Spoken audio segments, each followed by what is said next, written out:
Bismillahirrahmanirrahim. Assalamualaikum warahmatullahi wabarakatuh.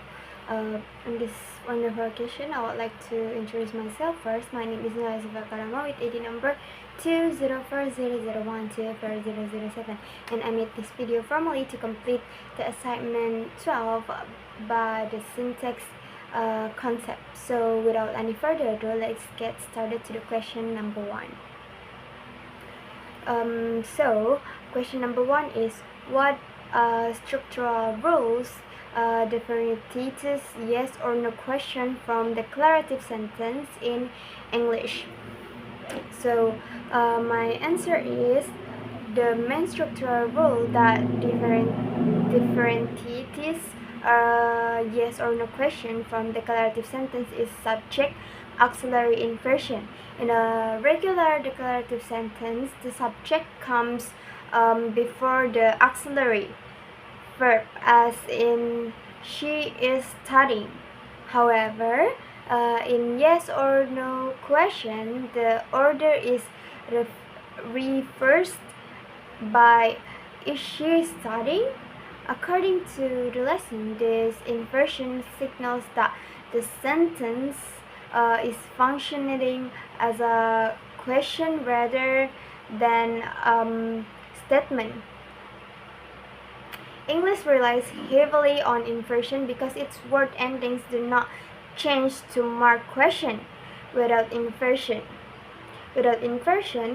the sentence's word sounds incomplete or grammatically incorrect. This will provide clarity and ensure the listener interprets the utterance as a request for confirmation. Therefore, subject auxiliary inversion is defining a syntactic feature like distinguish yes or no question from declarative structure.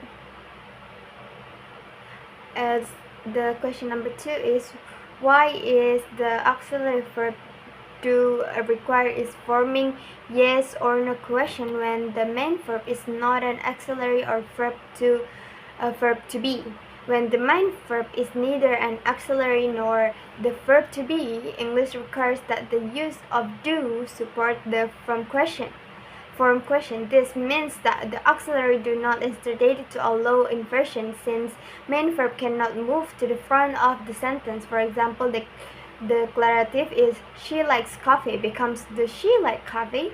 This lesson explains that English grammar does not permit the main lexical verb to invert with the subject to function as a syntactic operator. It's also perceived tense and agreement by carrying grammatical markers while the main verb remains its base form. Do support ensure the structure remains clear, consistent across different sentence types. Thus, the auxiliary do plays a crucial role in maintaining grammatical accuracy in yes or no question. Now we move to the question number 3 is, what is the typical word order pattern for WH question and how does it differ from yes or no question? WH question typically follow the pattern WH word plus auxiliary plus subject plus main verb, such as in why did he leave early? This structure differs from yes or no question because it's adding a question word that specifies the type of information being requested. In yes or no question, inversion alone creates the interrogative form, whereas in the WH question, the WH word must appear at the beginning. This lesson highlights that even the WH question auxiliary inversion still occurs unless the WH word itself acts like a subject. For example, who came does not require inversion because who is the subject, and who WH question therefore combine question formation with an informational specifically. This pattern helps signal both interrogative form and the semantic focus of the question. Question number 4 is, in what situation does WH question not require an auxiliary verb and why? WH question does not require an auxiliary verb when the WH word functions as the subject of the sentence. For example, who opened the door maintains the normal subject verb and verb order without inversion. According to the session, inversion is unnecessary in this case because the subject is already positioned at the front of the sentence naturally. Since this is no need to move an auxiliary verb ahead of the subject, the sentence remains structurally stable. This occurs only when has subject question, not in object focus on adverbial question.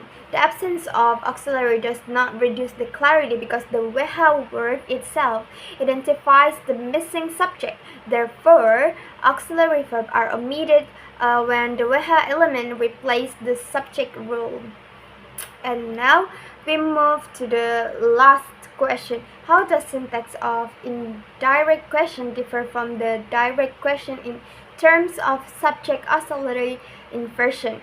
So indirect question do not subject auxiliary inversion even though they contain a question clause. For example, the direct question where is he going becomes I wonder where he is going. In indirect forms, the lesson explained that indirect question behaves like embedded clause within a larger declarative structure because they are not functioning as an independent question. Now, they follow normal subject-verb order. Verb order. Inversion would be grammatically incorrect in this context. Indirect question therefore only rely on statement like a syntax while still retaining interrogative meaning. This difference helps us signal whether a question is asked directly or embedded within another sentence. Okay, maybe that's all of my explanation. Sorry if I made some mistake. And thank you for listening. So wassalamualaikum warahmatullahi wabarakatuh.